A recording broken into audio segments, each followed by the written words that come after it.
Hi there. You sick of the FX5 yet? Yeah, me too, but no, I really like the camera. The point I want to say, all cameras are great right now, but I just shot a piece with Gareth Edwards, and he's actually gonna be joining us on this channel to talk a bit about it. We got to travel around to a bunch of different countries. I'll put the link down below. It was the official video from Sony to launch the camera. Gareth was doing a camera test, and I shot the behind the scenes of that. And so I asked you guys for some questions, and you sent hundreds. So we're gonna get through as many as we can, so I wanna get out of the way and just jump right into that. And this video is sponsored by Musicbed. It's actually a unique reason why they're sponsoring today. We'll show you that in a little bit. But let's talk about this project. One of the first questions I got was, where did I exactly film? It was Cambodia, Nepal, and Thailand. We got to be at Siem Reap, which is an incredible part of Cambodia, at the Angkor Wat temples, which goes forever. I think it's the biggest complex of temples in the world. There's lots of fun conspiracy theories around them. We won't get into those. We were in Thailand just for like 16 hours at night in Bangkok. And then we were in Nepal, both in Kathmandu, and then we got up to the mountains into a place called Low, L-H-O. It's not that low, it's pretty high in the sky. It's like, I think around 10 to 12,000 feet. We saw a soccer field up there, which we were told is one of the highest soccer pitches in the world. You reckon that's the highest football pitch in the world? Top 5. So with a blood oxygen level of like 85%, we didn't play any. The film I got to make about Gareth's journey, we actually showed in IMAX in LA. So yes, that's when you get a hat. You got to show your film in IMAX, and then they give you one. And I got to see Cam Mackey there. He has the best cowboy boots out of any YouTuber. Here's the first question I kept getting. I think the resolution is wrong. I actually put the wrong resolution on this film, but what the resolution actually is this right here. This beautiful resolution. So big, so big. It's technically not 5K, it's 8 pixels away from that. So I don't know, should we call them out? Should we protest? Probably. I got a ton of questions about Gareth's actual gimbal setup. So let's talk about that. I'm gonna let him answer a few questions that we did over Riverside here. The biggest one that I get a lot of people is those extra handles and also his little iPhone setup, which, to give it away, well, I'll let him talk about it. Yeah, so I don't have a FX5 anymore. I had to give it back. me neither. Man, it's hard to go back, isn't it? Like once you've hung out with Mark Bone, it's like no one else really. I'm not friends. I've like cut off all my other friends now. Okay, it's this fella. It's a tilter handle. It unscrews, so it's not any of the solutions that are all in one and they connect to the contact points. And I did have those, I bought those, I tested those. The problem with that was I needed to pull the handle off and be completely independent with the handle, so that when we did the dolly shots or the slider shots, whatever you want to call them, I didn't have to, set the whole thing up again. And so basically it's just that thumb wheel, it's like that. Like that's like nearest, that's furthest. So you're just doing that the whole time, obviously. So just that much, you're not having to, like you would on a traditional cinema lens, keep going, you know what I mean? Like how it's technically like a 270 degree turn. So it's really, there's something really short in here, and I can't remember which way around it is, but there's a little switch, and you can have it long, but that's no good because my finger's only so long, and so that's kind of like all the way one way, all the way the other. It's like that, and that's good. So yeah, this is the whole point of this is so that this can come off, it can unscrew, and then I can still focus. There's a battery in here, so it's basically you can still just walk around and focus. The idea is if we went from the gimbal to the slider, I wouldn't have to do calibration or anything. I could just quickly grab the monitor. I've got it here. So basically, the idea was this screws onto here, and then you've got here you go. So this is an iPhone. This is what I was using for the monitor. Just uses the magnetic connection, and basically it would sit on the camera with the magnet. And then you're using the gimbal, and then you go, oh, I want to use the slider. So you pull off this, and then there's a magnet on here, and you just stick it on there. And then the only reason I've got these two iPhones is because I wish everything wasn't an app anymore. I wish things were just buttons and remote control devices. I hate the fact everything's an app. It does my head in. So I had to have an app for the Force Mobile, so that when I would tilt the monitor like this, the camera would also tilt and follow, do the same thing. And so basically I was like looking at the monitor and tilting down to just like operating,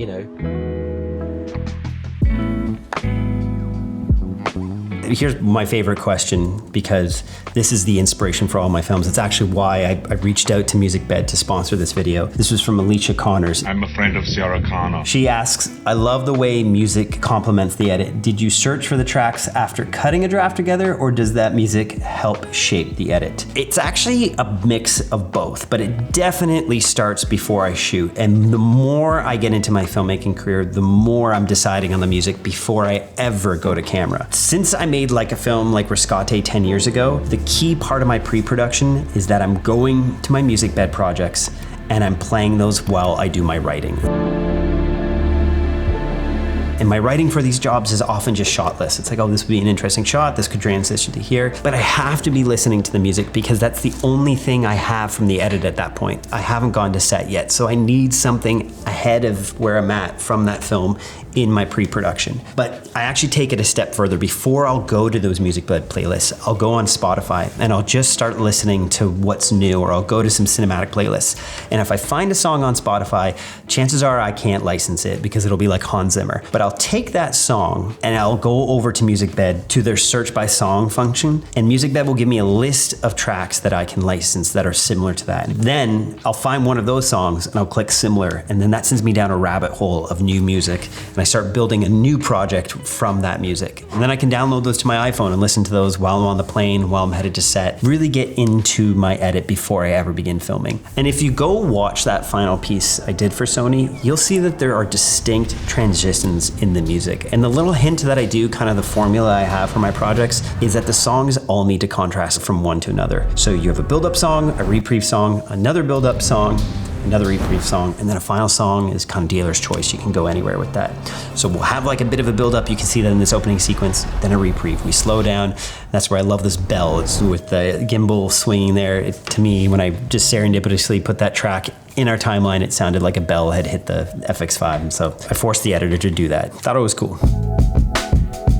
To me, Musicbed has always been a little bit of my hack. Because they have artists who are trying new things, it inspires me to try new things in my edits. Really like what the Safdie brothers have done with some of their music tracks. Like, you go watch Uncut Gems, it's so weird, the music in that, it's tough to listen to, but the more you come back to that, the more you get used to it, and the more you like it. And I find some of my favorite films are not necessarily projects I enjoyed the first time I saw them. They take time to learn this new language that the composer or the director is using. So if you want to try Musicbed out, we have a free 14-day trial down below. Thank you, Musicbed, for not only supporting this channel, but for being part of literally every documentary I've ever made. I thought about that before I did this ad read, and I went over all of them, and yeah, they have literally been the music, or at least one song from Musicbed has been in every documentary I've ever made since like 2013. And they're absolutely a part of my next films that are coming out this fall. There was one shot, I believe you got it on the gimbal when we were at Angkor Wat, that was one of my favorite shots, and I was excited to see a couple people agree with that, where the monk was walking up the steps and you just had these layers of parallax and scale, and it's just you with the camera. What I really want people to know is, like, most of the time you were shooting, unless there was like those 2 times in Thailand and that one time in Nepal where I was actually pushing the camera, it was just you shooting. Like, I was shooting the BTS, like I was not much help to you. What you were able to accomplish was in just an incredibly small package that half the time you were setting up yourself. Nah, that one, I remember, like, because that longer dolly slider, that longer slider had, there's 2 types, I'll show you, shall I?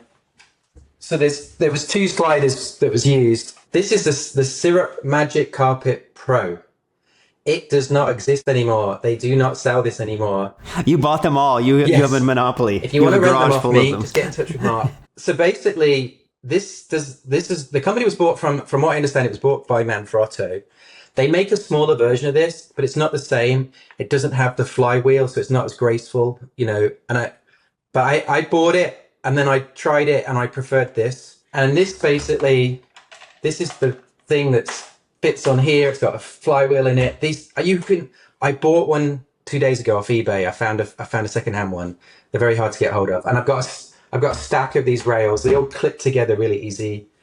And also, like, the way they sort of, like, the legs go in and out, you can kind of go on an even ground. I really like this, and it's really solid. These are awesome. And I kind of wish that a perfect hybrid is if someone could put a motor in this kind of thing, and you don't need a belt, and it uses these grooves. There's basically, I don't think you can see, there's like grooves in there. And so it could use those to travel along, and it was motorized, and not an app, but a remote trigger, blah, blah, blah. I've said all this to Tilter, and they're like, hold my beer. So I don't know if they're going to do anything. Oh, sick. But we'll find out. What I was so impressed with that setup is we were walking around that area, and you were bringing up how much you love the movie Baraka, and that's honestly, that and Koyaanisqatsi are what got me into filmmaking. And you're like, oh, this is reminding me of that location because, Ron Fricke had shot there. That you're like, we should do a really big, long slider. And Jim, our producer, ran back and came back with all those tubes. And we just, within like 5 minutes, literally, we had set up like maybe a 20-foot push. And those were some dynamic shots just because you have the deep background. Yeah, and also like when you go, okay, we got the one shot, let's just try another one. You could pick it up and just put it here and put it down again, and you got another one. And you could literally get a new dolly shot in, I honestly, like 30 seconds. You know what I mean? Like, not very long. Yeah. And this interview I did with Gareth, we actually spoke for over 2.5 hours. And so we're putting that full unfiltered conversation in the Art of Documentary. So if you want that full thing, it's going to be in our Cinematic Eye course, and that'll be available this September. Or if you're in AOD right now, you can go check that out in Cinematic Eye in the coming weeks.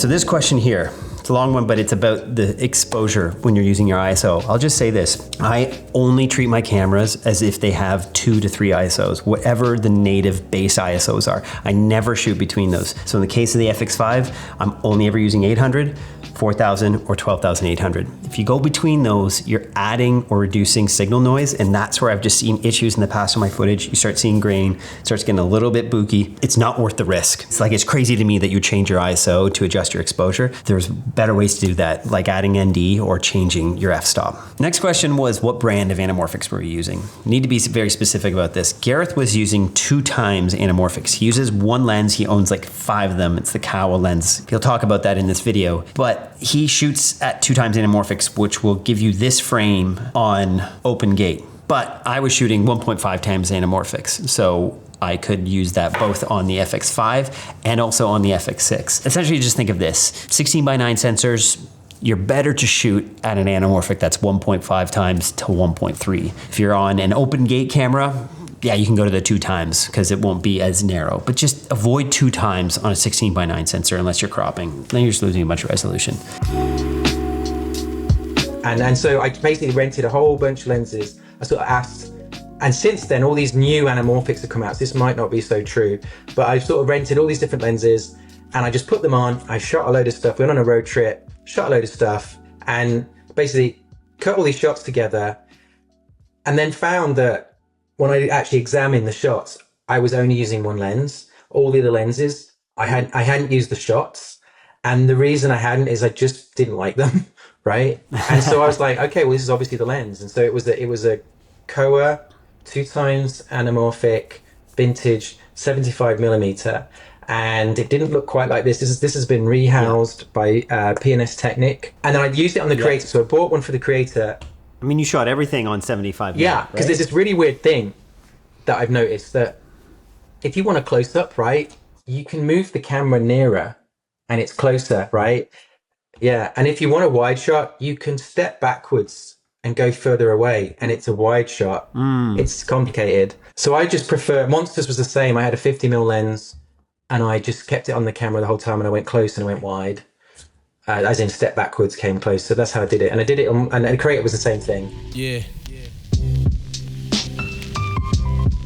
Great question here. Does the false color still follow the LUT versus the RAW or log? When actually I was asked this question, I was at the Sony headquarters, so I just asked their head engineer on the FX5, and he told me that it is monitoring the log. And that's really the only thing you want to monitor your false color on, because that is truly what is being saved to your memory card. That is what's coming off the sensor. If you add a LUT and then you monitor your false color on that, you don't actually know what's happening to the source material, to your raw footage. So that's where you want to be using the false color, and it's great that Sony does that. That's why I love small HDs, because I just take my log off my Sony camera, then I have one of the pages as my LUT, and then right beside that to the other page, I flip over, and then I have my raw, my log file. So I can go between the LUT, the log, and then the false color, just monitoring all of those and getting a great idea of what's actually happening with the footage. It's my favorite way to expose. It's why I can always nail my exposure. I don't even bother with a histogram while I'm shooting. I will before I go to camera,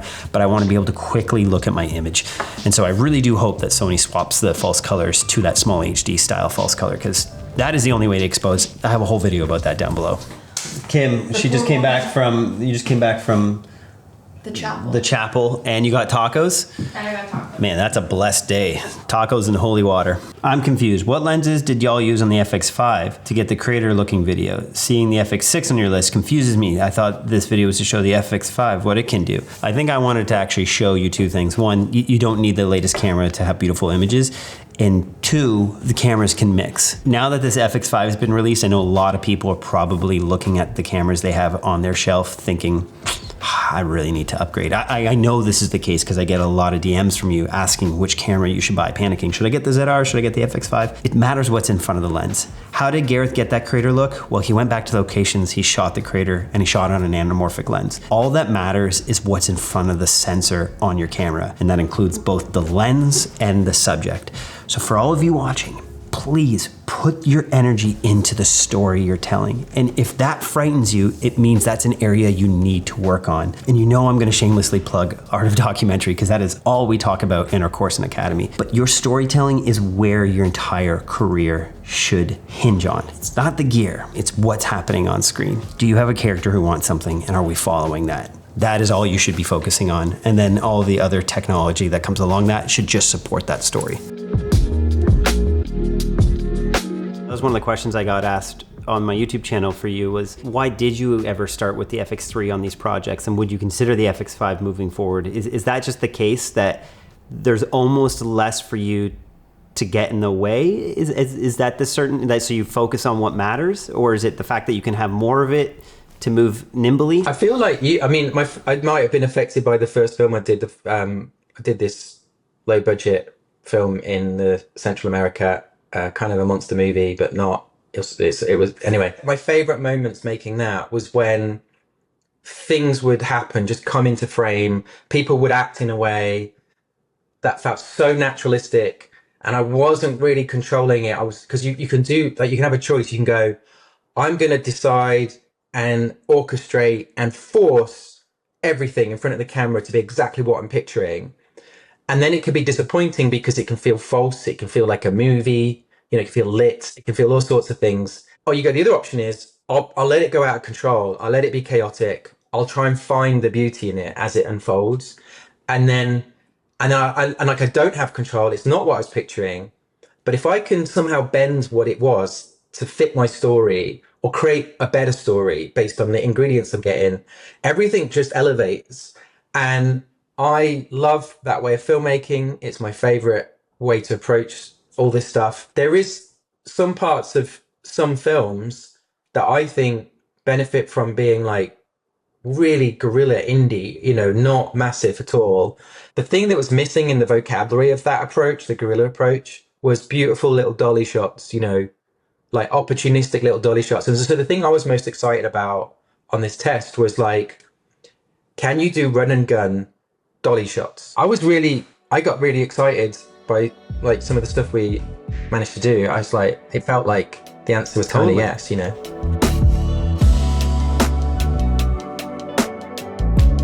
Guru Gamer asks, would you buy 2 or 3 bodies? I would buy 1. The footage matches any camera I used. This documentary we did 60 to 70% FX5, 30% FX6, and then like one shot, literally this one where he brings the camera up to his eyes. I think that was FX3. They all work.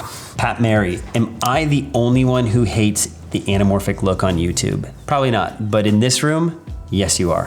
Waveland says, sorry, I'm not finishing this video. Will you finish this one? Eric Chindam, he asked my favorite question, and I appreciate it, Eric. You're talking about documentary, not just the tech. Says, what techniques does Gareth use to make it feel like documentary? Even his sci-fi stuff is beautifully blended, especially in The Creator. I asked this question actually live at our IMAX screening with Gareth, and so I'll try to abbreviate it here, speak on his behalf. But having witnessed Gareth do this for nearly 2 weeks straight and all the locations and about 9 days of shooting, Gareth calls his filmmaking fishing with a dumbbell, as in just a camera weighs a lot, but he's fishing. He's waiting for those moments. I think the best way that Gareth actually achieves that documentary vibe in all the footage he shoots is through patience. It's through him having the camera and acting like a documentarian. You see all his films like in Jurassic World, there he is holding the 35mm camera. He's right in the scene and he tries to back off all the extra tools and crew. He'll often just go to these locations with just a few people. He likes keeping it small. Like that was his film Monsters, was just him and a camera and a location with good actors. It's really a documentary approach. So the way he gets that is he makes it like a documentary. He creates the world, gets the scene going, and then he'll pick off the moments rather than being so prescribed of what has to happen. Handheld. How much handheld did I shoot? I was on a mix. I used a cine saddle sort of camera sack and had my FX5 on that for a bunch because I also love shooting with a 416 mic, and then sometimes I might have lab mics, but I like good audio. Just I love pulling from the real world, not adding too much in post. So anytime I was on the FX6, it was handheld, but I tried not to move around a ton, tried to really keep my movements quite still, except there's a couple moments where I was like knowing we wanted to do transition scenes, so I'd handheld whip really quick. And I would say 50-50, I was then on the gimbal otherwise. And the gimbal, I was almost all FX5. And then a few moments where Gareth really wanted me to be more compact. You know, I was drawing too much attention in some of the places, so people weren't giving him the natural performances he was hoping for. I would just go down in those cases when I was trying to be more low-key onto an FX5 with the Arcana and the eyepiece, so I could keep it still. That eyepiece is nice when you push it up against your eye, keeps it nice and still. And what's so sad about that gimbal, I bought it and I was like, this is gonna be the only time I'm gonna use this gimbal. Because otherwise I'd just rather use the 4D. That is the ultimate gimbal. Honestly, the 4D is like my favorite camera. What? It's my favorite camera. I don't use it though. The FX6. If you're gonna go buy, like, there it is, the big old zoom lens. If I had to pick my favorite child, it would be this. I mean, not this setup. I gotta say, this Dizio lens is very, very heavy. It's very nice. I'm using this for the final shot of my film, but this setup right here, small HD on my FX6, I guess with a zoom lens, or any lens for that matter, this is my favorite setup. Thank you for watching this, and thank you for Musicbed again for sponsoring this. As mentioned, we have the full interview with Gareth Edwards over on AOD, and we're gonna be opening the doors for Art of Documentary. So if you really wanna push your filmmaking, focus on your storytelling, and we're here to help with that, a community of people. You get to work with AOD filmmakers from all corners of the world, or you can be on our feedback hours calls and actually get feedback on your projects. So before you ever get to set, you can kind of figure out what might not work, or better yet, if you've already been stuck in an edit, we can help you give feedback to help you get out of that edit, or not out of it. Well, maybe out of it. Maybe you want to get out of that edit suite, but we'll help you fix what's not working in your project. Thank you so much for watching this. Oh man, if you made it this far, leave me, you know what, leave me the clapper board. Hey, goodbyes, but I love IMAX.